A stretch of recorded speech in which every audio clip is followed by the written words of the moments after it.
गौरी कवि सख्त सर्दी में अपने बेटे जग्गू कव्वे के लिए मकई का दाना ढूंढ कर लाती है। जग्गू बेटा, बाहर बहुत ज़्यादा ठंड है, जल्दी से मकई का दाना खाओ और घोंसले में लेट जाओ। मकई का दाना? मैं नहीं खाऊंगा मकई का दाना। कल भी मकई का दाना खाया था। रोज रोज मकई का दाना मैं नहीं खा सकता। जग्गू बेटा, मुझे तंग ना किया करो, ठंडी का मौसम है, ऐसे मौसम में जो मिल जाए वही खा लेते हैं। बेटा, जब गर्मी आएंगी तो मैं आपको मीठे मीठे फल ला कर दिया करूँगी। नहीं खाऊंगा, नहीं खाऊंगा, मैं नहीं खाऊंगा, मैं भूखा सो जाऊंगा। अच्छा ठीक है मेरे बेटे, मैं आपके लिए कुछ और ढूंढ कर लाती हूँ। गौरी कवि अपने बेटे को घर छोड़कर अपने बेटे के लिए कुछ और ढूंढने निकल जाती है। ठंडी हवा चल रही थी और हर तरफ धुंध छाई हुई थी। दूर तक देखना बहुत मुश्किल था। गौरी कवि इधर उधर उड़ती है, लेकिन उसे कहीं से भी कोई मीठा फल नहीं मिलता। रानो चिड़िया अपने बेटे के लिए टमाटर की सब्जी लेकर घर वापस जा रही थी। गौरी, इतनी ठंडी हवा चल रही है और तुम यहाँ पेड़ पर बैठी क्या कर रही हो? रानो बहन, क्या बताऊँ, मेरा बेटा जग्गू मुझे बहुत तंग करता है। बहुत मुश्किल से मैं उसके लिए मकई का दाना ढूंढ कर ले गई थी, लेकिन वो बहुत जिद्दी है, मकई का दाना खा ही नहीं रहा। गौरी बहन, अपने बेटे को समझाएं, ऐसे मौसम में मनपसंद खाने कहाँ मिलते हैं। हर तरफ ठंडी हवा चल रही है, ठंडी हवा में दूसरे जंगल भी नहीं जा सकते। उसे कहो कि मकई का दाना ही खा ले और सो जाए। रानो चिड़िया ऐसे कहते हुए वहाँ से चली जाती है। गौरी कवि फिर से उड़ती है। उड़ते उड़ते उसे एक अमरूद का पेड़ दिखाई देता है, जिस पर एक पका हुआ अमरूद लगा था। मिल गया, मुझे मेरे बेटे जग्गू के लिए पका हुआ अमरूद मिल गया। अब मेरा बेटा खुश हो जाएगा। गौरी कवि पेड़ से अमरूद का फल तोड़ती है और घर ले जाती है। अमरूद देखते ही जग्गू कव्वा शोर मचाता है। अमरूद? ये तो मुझे पसंद नहीं है, मैं अमरूद नहीं खाऊंगा। मुझे सेब खाना है, मैं आम खाऊंगा, या फिर कोई सब्जी ला दे, मैं अमरूद नहीं खाऊंगा। मैं एक थप्पड़ लगाऊंगी तुम्हारे। अब अमरूद लेकर आई हूँ तो सब्जी मांग रहे हो, सुधर जाओ वरना बहुत मारूंगी। चुप करके खा लो अमरूद। जग्गू कव्वा अपनी मम्मा से अमरूद पकड़ता है और खिड़की से बाहर फेंक देता है। सो जाओ, अब भूखे ही सो जाओ, मेरे पास और कुछ नहीं है जो तुम्हें दूं। सो जाऊंगा, आप जाएं। जग्गू कव्वा दूसरी तरफ जाकर घोंसले में लेट जाता है। आज मैं अपने बच्चों के लिए टमाटर की सब्ज़ी लाई हूँ। क्या मेरे बच्चों को टमाटर की सब्ज़ी पसंद है? मम्मा, ठंड का मौसम है, हम जानते हैं ठंड के मौसम में दाना बहुत मुश्किल से मिलता है। आप जो भी लाएंगी हम वो खा लेंगे। मम्मा, भाई ठीक कह रहा है, ऐसे मौसम में तो सब अच्छा लगता है। रानो चिड़िया के दोनों बच्चे बहुत समझदार थे। उनकी माँ उन्हें जो भी देती वो चुप करके खा लेती। गौरी कवि बहुत परेशान थी। दूसरे दिन वो अपने बेटे के लिए मीठा फल लेने दूसरे जंगल जाती है। बहुत उड़ने के बाद गौरी कवि को मीठा फल तो नहीं मिलता, लेकिन उसे एक कद्दू की बेल दिखाई देती है, जिस पर एक बड़ा सा कद्दू लगा हुआ था। गौरी कवि वो कद्दू तोड़ती है और अपने घर ले जाती है। आज मैं अपने बेटे के लिए ताज़ा सब्जी लाई हूँ, ले मेरे बेटे ताज़ा सब्जी खा ले। कद्दू की सब्जी मुझे पसंद नहीं है, अगर टमाटर होता तो मैं खा लेता। जग्गू बेटा, आप कल से भूखे हो, अगर आज भी नहीं खाओगे तो आप बीमार हो जाओगे, आप कमज़ोर पड़ जाओगे। मैं तो टमाटर ही खाऊंगा, मुझे टमाटर ला कर दे, मैं कद्दू नहीं खाऊंगा। गौरी कवि फिर से उड़ती है और रानो चिड़िया के घर जाती है। रानो बहन, कल आप टमाटर कहाँ से लाई थी? मेरा जग्गू भी टमाटर मांग रहा है। गौरी, मैं तो टमाटर किसान के खेत से लाई थी, शायद आपको भी वहाँ से कोई टमाटर मिल जाए। आप भी किसान के खेत में जाकर देख लें। गौरी कवि उड़ती है और किसान के खेत में जाती है। जैसे ही गौरी कवि किसान के खेत में पहुँचती है, तेज़ बारिश शुरू हो जाती है। ठंडी हवा और ऊपर से तेज़ बारिश। गौरी कवि बारिश में पूरी तरह भीग जाती है। उसका शरीर कांप रहा था, लेकिन फिर भी वो खुश थी। क्योंकि उसे टमाटर मिल गया था। गौरी कवि अपनी चोंच से टमाटर तोड़ती है और बहुत मुश्किल से उड़ती हुई अपने घर आ जाती है। जग्गू, मेरे शरीर में बहुत दर्द हो रहा है, मुझे ठंड लग गई है। लो, मैं तुम्हारे लिए टमाटर ले आई, ये टमाटर खा लो। जग्गू कौवा अपनी मम्मा से टमाटर लेकर खा लेता है। गौरी कवि को तेज बुखार हो जाता है और ठंड से उसका शरीर बेजान हो जाता है। जग्गू कौवा अपनी मम्मा को देखकर परेशान हो जाता है। मम्मा मम्मा, मुझसे बात करें, आप बोल क्यों नहीं रही? जग्गू कौवा रोने लग जाता है। जग्गू कौवा रोता हुआ रानू चिड़िया के घर जाता है। चिड़िया आंटी, मेरी मम्मा को बचा ले, मेरी मम्मा को न जाने क्या हुआ है। तुम्हारी मम्मा तुम्हारी वजह से ही बीमार है बेटा। आप अपनी मम्मा को बहुत तंग करते हो। मेरी गुड़िया और कुकू को देखो, मैं जो लाती हूँ वो खा लेते हैं और आप अपनी मम्मा को सारा दिन ठंड में मारते हो। आंटी, एक बार, बस एक बार मेरी मम्मा को बचा ले, फिर मैं कभी ऐसा नहीं करूँगा। मम्मा जो लाएंगी मैं वो खा लूँगा। गुड़िया और कुकू बेटा, आप दोनों घर में खेलें, मैं जग्गू की मम्मा को देख कर आती हूँ। रानू चिड़िया जग्गू कौवे के साथ उड़ती है और उसके घर जाती है। गौरी, गौरी बात करो, क्या हुआ है, क्या हुआ है आपको? रानो, जब मैं जग्गू के लिए टमाटर लेने किसान के खेत में गई तो वहाँ बारिश शुरू हो गई। बारिश में भीगकर मुझे ठंड लग गई है। जग्गू, आप अपनी मम्मा के पास बैठो, मैं आपकी मम्मा की दवा लेकर आती हूँ। रानू चिड़िया बुलबुल के पास जाती है। रानू चिड़िया बुलबुल से गौरी कवि की दवा लेती है और घर वापस आती है। रानू चिड़िया गौरी कवि की रसोई में जाकर चाय बनाती है। गौरी बहन, ये दवा खा लें और फिर मैं आपको चाय देती हूँ। मम्मा, बस एक बार ठीक हो जाए मम्मा, फिर मैं कभी आपको तंग नहीं करूँगा, मैं वादा करता हूँ। जग्गू कौवा रोए जा रहा था और अपनी मम्मा से ऐसे बोले जा रहा था। गौरी कवि चाय पीती है, दवा खाती है। जग्गू बेटा, अपनी मम्मा का ख्याल रखना, मैं घर जा रही हूँ। गुड़िया और कुकू अकेले हैं। रानू चिड़िया अपने घर चली जाती है। थोड़ी देर बाद गौरी कवि की तबीयत ठीक हो जाती है। बेटा, यहाँ मेरे पास आ जाओ। जग्गू कौवा जल्दी से अपनी मम्मा के साथ लेट जाता है और गौरी कवि उसे अपने पंखों में समेट लेती है। उस दिन के बाद जग्गू कौवा सुधर जाता है और वो कभी अपनी माँ को तंग नहीं करता।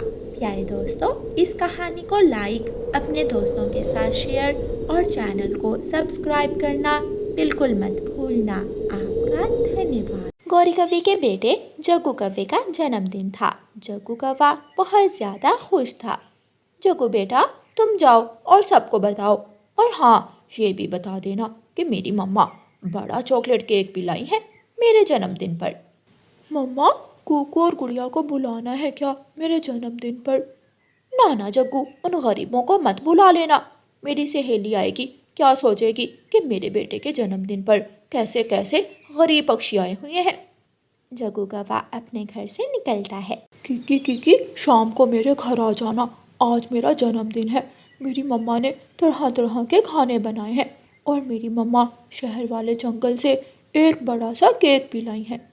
जग्गू, मैं आ जाऊंगा और मैं तुम्हारे लिए एक अच्छा सा गिफ्ट भी लाऊंगा। गिफ्ट? कौन सा गिफ्ट लाओगे तुम किकी? ये तो सीक्रेट है, शाम को ही पता चलेगा। अच्छा, मुझे आगे भी जाना है, अब मैं जाता हूँ। जग्गू कौवा छोटे मिट्ठू के घर जाता है। मिठू, आज मेरा जन्मदिन है, तुम ज़रूर आना। मुझे पता है, मेरे मम्मा पापा तो गिफ्ट भी लेने गए हुए हैं। बहुत बढ़िया गिफ्ट लेकर आऊँगा आज तुम्हारे जन्मदिन पर। जग्गू कौवा जंगल के सभी पक्षियों को अपने जन्मदिन का आमंत्रण दे रहा था। रास्ते में कुकू और गुड़िया भी बैठे हुए थे। जग्गू दोस्त, क्या हम भी तुम्हारे जन्मदिन पर आ जाएं? बिल्कुल भी नहीं, मम्मा ने सख्ती से मना किया है कि कुकू और गुड़िया को मेरे जन्मदिन का आमंत्रण मत देना। जग्गू भाई, हम केक नहीं खाएंगे, हम थोड़ी दूर बैठकर तुम्हारा जन्मदिन देख लेंगे। मेरी मम्मा तुम्हें घर नहीं आने देंगी। मम्मा को गरीबों से सख्त नफरत है। जग्गू कौवा वहाँ से चला जाता है। कूकू और गुड़िया घर जाते हैं और घर जाकर कूकू रोने लग जाता है। मुझे भी जाना है मम्मा, मुझे भी जाना है जग्गू के जन्मदिन पर। बेटा, ना तो आमंत्रण आया और ना किसी ने कहा, ऐसे कैसे आप जाओगे? मम्मा, जग्गू जंगल के सभी पक्षियों को अपने जन्मदिन का आमंत्रण दे रहा था, फिर उसने हमें क्यों नहीं बुलाया? बताए ना मम्मा। मेरे बच्चे गरीब पक्षी हैं ना, इसलिए कोई आपसे प्यार नहीं करता। आपकी मम्मा है ना, आपसे प्यार करने को। आप दिल थोड़ा मत करें। मैं भी अपने बच्चों को आज शाम चावल की खिचड़ी बना कर दूंगी। मुझे पता है मम्मा, आप हमेशा हमें चावल की खिचड़ी ही बना कर देती है। मैं नहीं खाऊंगा चावल की खिचड़ी। मुझे जग्गू के जन्मदिन पर जाना। शाम हो जाती है। जंगल के सभी पक्षी जग्गू कौवे के घर पहुंच जाते हैं। कूकू और गुड़िया रोए जा रहे थे। बच्चों, आप ऐसे ही जिद किए जा रहे हो। अच्छा, जाएं, चले जाएं, बिन बुलाए मेहमान बनकर चले जाएं। कूकू और गुड़िया खुश हो जाते हैं और दोनों बहन भाई अपने घर से निकलते हैं। जग्गू कौवा बन ठन कर बैठा हुआ था। जग्गू, जल्दी से केक काटो, मैं पटाखा फोड़ता हूँ। तभी उनके घर के दरवाजे पर दस्तक होती है। ये इस समय कौन आ गया? मैं देखती हूँ। गौरी कवि जाती है और दरवाज़ा खोलती है। तुम दोनों यहाँ क्यों आए हो मेरे बेटे का जन्मदिन खराब करने? आंटी, हम मम्मा से पूछ कर आए हैं। आंटी, हमें भी देखना है कि जग्गू अपना जन्मदिन कैसे मनाता है। निकल जाओ, भाग जाओ यहाँ से, और अगर दोबारा मेरे घर के दरवाजे पर दस्तक दी तो मैं थप्पड़ मारूंगी। ऊपर वाले, अगर हम इतने ही बुरे हैं तो हमें क्यों बनाया था तूने? गुड़िया रोने लग जाती है और दोनों बहन भाई वहाँ से चले जाते हैं। जैसे ही गुड़िया और कूकू वहाँ से जाते हैं, गौरी कवि के घर के सारे दिए बुझ जाते हैं और घर में अंधेरा छा जाता है। अरे, इन दियों को क्या हुआ है? लाइट जलाओ, लाइट जलाओ, लाइट जलाओ। गौरी कवि दिए जलाती है, लेकिन उसी लम्हे दिए दोबारा बुझ जाते हैं। मम्मा, खिड़की बंद करें, शायद खिड़की से हवा आ रही है। हाँ, यही वजह होगी। जग्गू की मम्मा खिड़की बंद करती है और दोबारा दिए जलाती है। थोड़ी देर दिए जलते हैं। मम्मा, मैं केक काट लूँ? हाँ, सब तैयार हैं। लेकिन दिए दोबारा बुझ जाते हैं। जग्गू बेटा, जब से वो कूकू और गुड़िया को मैंने दरवाजे से भगाया है, बार बार दिए बुझ रहे हैं। शायद हमने उन गरीब और अनाथ बच्चों के साथ बुरा किया है। मम्मा, क्या उनकी वजह से ऐसा भी हो सकता है? हाँ जग्गू बेटा, ऊपर वाला हमसे नाराज़ हो गया है। आप सब अपनी अपनी जगह पर बैठे रहना। मैं कूकू और गुड़िया को बुला कर लाती हूँ, फिर ही आपका जन्मदिन मना होगा। गौरी कवि अपने घर से निकलती है और रानो चिड़िया के घर की तरफ जाती है। रात का समय था, जंगल में अंधेरा बढ़ रहा था। गौरी कवि रानो चिड़िया के दरवाजे पर दस्तक देती है। रानो चिड़िया दरवाज़ा खोलती है। रानो, गुड़िया और कूकू कहाँ हैं? क्या मेरे बच्चों ने कुछ गलत कर दिया है? वो आपके घर की तरफ ही तो गए थे। रानो, मैंने उन दोनों को अपने दरवाजे से भगा दिया था, लेकिन अब हम जब भी घर के दिए जलाते हैं, दिए बुझ जाते हैं। ये सब उनकी वजह से ही हो रहा है। मुझे विश्वास है कि ऊपर वाला मुझसे नाराज़ हो गया है। गौरी, वो दोनों तो अभी तक लौटकर घर नहीं आए। रानो चिड़िया, मेरे साथ चलें और गुड़िया और कूकू को ढूंढने में मेरी मदद करें, ताकि मेरा बेटा अपना जन्मदिन मना सके। ठीक है, मैं देखती हूँ। गुड़िया और कूकू एक पेड़ के ऊपर बैठे रो रहे थे। गुड़िया बहन, आज के बाद हम घर में ही रहा करेंगे। हम किसी के भी जन्मदिन पर नहीं जाएंगे। हम गरीब हैं ना, इसलिए कोई हमसे प्यार नहीं करता। सुंदर परी गुड़िया और कूकू के पास आती है। गुड़िया और कूकू, किसने कहा कि आप गरीब हो? आपकी दोस्त सुंदर परी है ना, मैं हमेशा आपके साथ रहूंगी। फिर सुंदर परी अपनी जादुई छड़ी से गुड़िया और कुकू को एक सोने का बड़ा सा ताज दे देती है। कुकू वो ताज अपने सर पर पहन लेता है।